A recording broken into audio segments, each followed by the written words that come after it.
Rider Aprilia Racing Alex Espargaro sangat menyadari peluangnya untuk bisa menjadi juara dunia MotoGP bergantung di Phillip Island. Ia perlu memenangkan balapan di GP Australia pada Minggu 16 Oktober nanti. Alex Espargaro menyelesaikan latihan bebas hari pertama Grand Prix Australia pada Jumat 14 Oktober di urutan ke-7, hanya 0,357 detik dari pembalap tercepat Johann Zarco. Spaniard sedikit lebih lambat dari pemimpin klasemen Fabio Quartararo yang finish di P4 pada FP2, sedangkan kandidat kuat lainnya Francesco Bagnaia di P8. Bagi Espargaro, opsi untuk terus menjaga kans merengkuh gelar juara dunia MotoGP 2022 adalah dengan menyerang sepenuhnya dalam 3 race tersisa, dimulai dari Australia, sebab masih terpaut 20 poin dari Quartararo. Itu tidak buruk, pagi ini lintasannya berada di batas berbahaya, dan Anda tahu di sirkuit ini kesalahan harganya sangat mahal, ujar Espargaro usai menyelesaikan FP2. Pembalap yang sekarang menempati P3 klasemen tersebut mengalami momen aneh pada hari pertama, ketika dalam FP1 seekor walabi melintas trek dan nyaris ditabraknya dengan kecepatan lebih dari 200 km per jam. Setelah menyelesaikan hari pertama di sirkuit Phillip Island tanpa kendala berarti, hal terpenting bagi Alex Espargaro adalah terus berprogres. Ia berharap kondisi hari Sabtu besok akan memungkinkan untuk itu. Mari kita lihat besok. Dengan suhu yang lebih tinggi, saya bisa berkendara dengan ban depan hard. Saya punya pace yang sangat baik. Fabio Quartararo tidak lebih baik dan Pecco tidak lebih kencang. Saya memperkirakan Fabio memiliki kecepatan lebih, ujarnya. Meskipun cuaca buruk yang dihadapi para pembalap setibanya di Phillip Island memberikan jeda, sirkuit punya kelembapan dan suhu dingin. Itu membuat situasi menjadi lebih rumit, dan juga sangat dingin, kata Espargaro. Berbeda dengan musim 2019, ketika balapan terakhir di Phillip Island sebelum pandemi memaksa GP Australia dicoret dari kalender, Aprilia kini telah berkembang pesat dan jauh lebih meningkat performanya. Motornya melaju dengan baik dan sangat stabil di tikungan cepat. Kami mampu melaju dengan sangat kencang. Saya harus menang pada hari Minggu jika ingin memperjuangkan gelar. Memang benar bahwa 20 poin tidak banyak, tetapi bersaing dengan Fabio dan Pecco itu tidak akan mudah. Hal positif dari hari pertama adalah Espargaro tahu dirinya masih memiliki ruang untuk perbaikan, sebab rekan timnya Maverick Viñales yang menutup FP2 di P5 bahkan bisa lebih cepat darinya di Australia. Di sisi lain, Alex Espargaro hanya finish sekali di podium dalam 9 balapan dan gagal menembus top 10 di Jepang dan juga Thailand. Espargaro butuh lebih banyak poin dalam 3 balapan tersisa untuk mengejar Quartararo serta Bagnaia. Sang rider yakin bahwa kemundurannya belakangan ini tidak mengurangi kansnya dalam kejuaraan dan percaya bahwa Phillip Island dan Sepang Malaysia bisa menjadi trek tepat bagi RSGP-nya.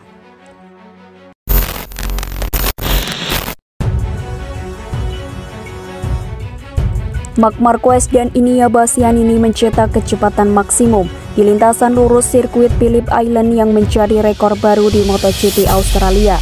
Pembalap tim pabrikan Repsol Honda, Marc Marquez, seperti biasa selalu tampil spektakuler di setiap akhir pekan Grand Prix di kejuaraan dunia MotoGP. Itu pula yang ditunjukkannya pada 2 sesi latihan bebas GP Australia pada Jumat 14 Oktober 2022. Pada FP1 yang berlangsung pagi hari ini, juara dunia 6 kali kelas utama itu menjadi pembalap pertama yang mampu menembus waktu lap 1 menit 30,897 detik. Menjelang akhir FP1, Marquez menguji paket baru untuk bagian belakang Honda RC213V. Bukan hanya bagian buntut, paket baru itu juga berupa sayap depan anyar serta lubang udara masuk di bagian sisi fairing. Saat sesi berdurasi 45 menit itu menyisakan 10 menit, Marc Marquez turun dengan komponen aerodinamika baru pada buntut RC213V yang berbentuk vertikal menyerupai sirip ikan. Posisinya seperti yang ada di Ducati Desmose di GP. Honda RC213V geberan Marquez pun mampu menembus kecepatan maksimum yakni 349,5 km per jam yang dibuatnya saat turun dengan paket aerodinamika lama. Angin cukup kencang dari belakang motor Marquez saat melibas trek lurus terpanjang Phillip Island diyakini membantu signifikan atas top speed impresif tersebut. Sayangnya, top speed yang menjadi rekor baru Phillip Island untuk kelas MotoGP buatan Marquez mampu disamai oleh Enea Bastianini yang melesat dengan Ducati Desmosedici GP21. Bastianini dan Marquez masing-masing hanya menepati P6 dan P7 pada FP1 saat mencetak rekor top speed Phillip Island tersebut. Adapun dari waktu kombinasi 2 FP, Marquez berada di posisi P6 sedangkan Bastianini di posisi ke-9. Saya cukup puas dengan hasil pertama. Angin cukup kencang dari trek belum sepenuhnya kering pada sesi pagi, jadi kami agak berhati-hati, ujar Bastianini. Pada FP2 yang berlangsung sore hari, lintasan Phillip Island mulai kering, tetapi angin yang lebih kuat membuat para pembalap termasuk Bastianini kesulitan. Secara umum buat saya kedua sesi cukup bagus, time attack cukup sengit dan saya masih kurang konsisten di beberapa lap, ujar Bastianini. La Bestia pun mengaku tidak pernah melibas racing line yang sama sepanjang 2 FP pada Jumat. Itulah mengapa ia masih harus fokus bekerja pada ban belakang yang tidak biasa ia lakukan. Feeling ban depan bagus tetapi di belakang masih sering selip sedikit, utamanya saat keluar tikungan. Saya kehilangan banyak waktu saat keluar tikungan di sini. Dari situ saya menilai bahwa harus meningkatkan kinerja di area ini, ujar Bastianini. Saya masih kurang bagus di tikungan 1 dan 3 serta sektor terakhir. Kami harus memperbaiki ini. T12 mungkin menjadi tikungan yang paling banyak harus saya benahi. Ini trek yang menyulitkan buat kami namun kami juga harus berkembang. Enea Bastianini saat ini berada di peringkat keempat klasemen dengan gap 39 dari juara dunia Fabio Quartararo. Dengan maksimal 75 poin yang bisa direbut di sisa 3 balapan, secara matematis Bastianini masih berpeluang dalam persaingan gelar.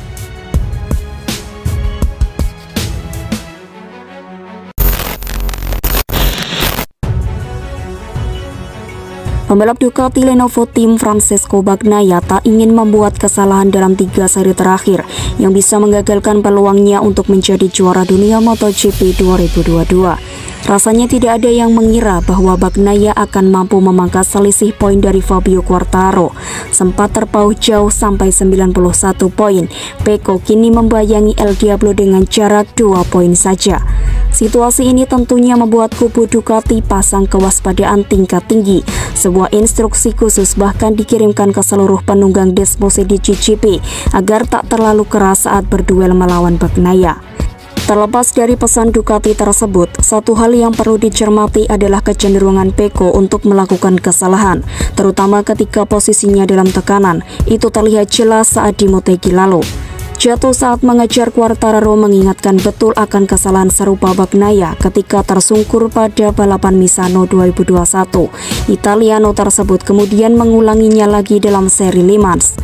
Yang pasti sekarang kami akan lebih intens, tutur pembalap bernomor 63 itu kepada MotoGP.com usai Grand Prix di Thailand. Beberapa balapan terakhir ini saya harus sangat cerdas dan pintar dalam semua situasi karena saya kira potensi kami sangat tinggi. Saya tidak perlu melakukan kesalahan seperti Jepang atau seperti yang saya lakukan sebelum libur musim panas. Jadi saya bakal mencoba cerdas, berusaha memahami setiap situasi, tambah Bagnaia. Phillip Island bersiap menjamu rombongan pembalap dan tim MotoGP untuk putaran GP Australia. Kala melakoni debut pada tahun 2019, Bagnaia berhasil mengklaim finish keempat. Sebaliknya, sang rival Quartararo alami DNF. Namun karakteristik dan layout sirkuit cenderung menguntungkan Yamaha. Ini berarti Quartararo punya peluang besar untuk menjauh dari kejaran Bagnaia. Walau demikian, bukan itu yang dikhawatirkan oleh Pecco. Sama seperti Jepang, lantaran faktor balapan digelar jelang akhir musim, cuaca di Australia kerap diganggu hujan deras. Perubahan trek kering ke basah atau sebaliknya sudah pasti merupakan hal yang patut diperhatikan. Kami sudah tahu bahwa di Australia perkiraan cuaca bisa sangat dingin, sehingga kami harus beradaptasi. Tapi bagaimanapun saya pikir kami bisa sangat kompetitif, kata Bagnaia. 2 minggu lalu, jebolan VR46 Riders Academy itu dipaksa berjibaku dengan wet race di Buriram. Meski berhasil naik podium ketiga, sang pembalap Ducati mengaku sempat gugup ketika hujan mengguyur sirkuit Chang. Tetapi, berkat dukungan dari rekan tim Jack Miller yang melecut semangatnya, Bagnaia pun menjadi termotivasi untuk melibas trek basah sepanjang balapan GP Thailand. Saya tidak begitu senang. Sepanjang akhir pekan kami melakukan setup baru. Untuk pemanasan semuanya sempurna. Pemanasan terbaik saya dalam cuaca kering. Semuanya sudah siap untuk balapan kering. Tapi kemudian saat saya melihat hujan mulai turun, saya sedikit gugup, ucapnya. Pada saat inilah Jack datang kepada saya dan mengatakan sesuatu agar saya lebih percaya pada diri sendiri. Pungkas pembalap asal Italia itu.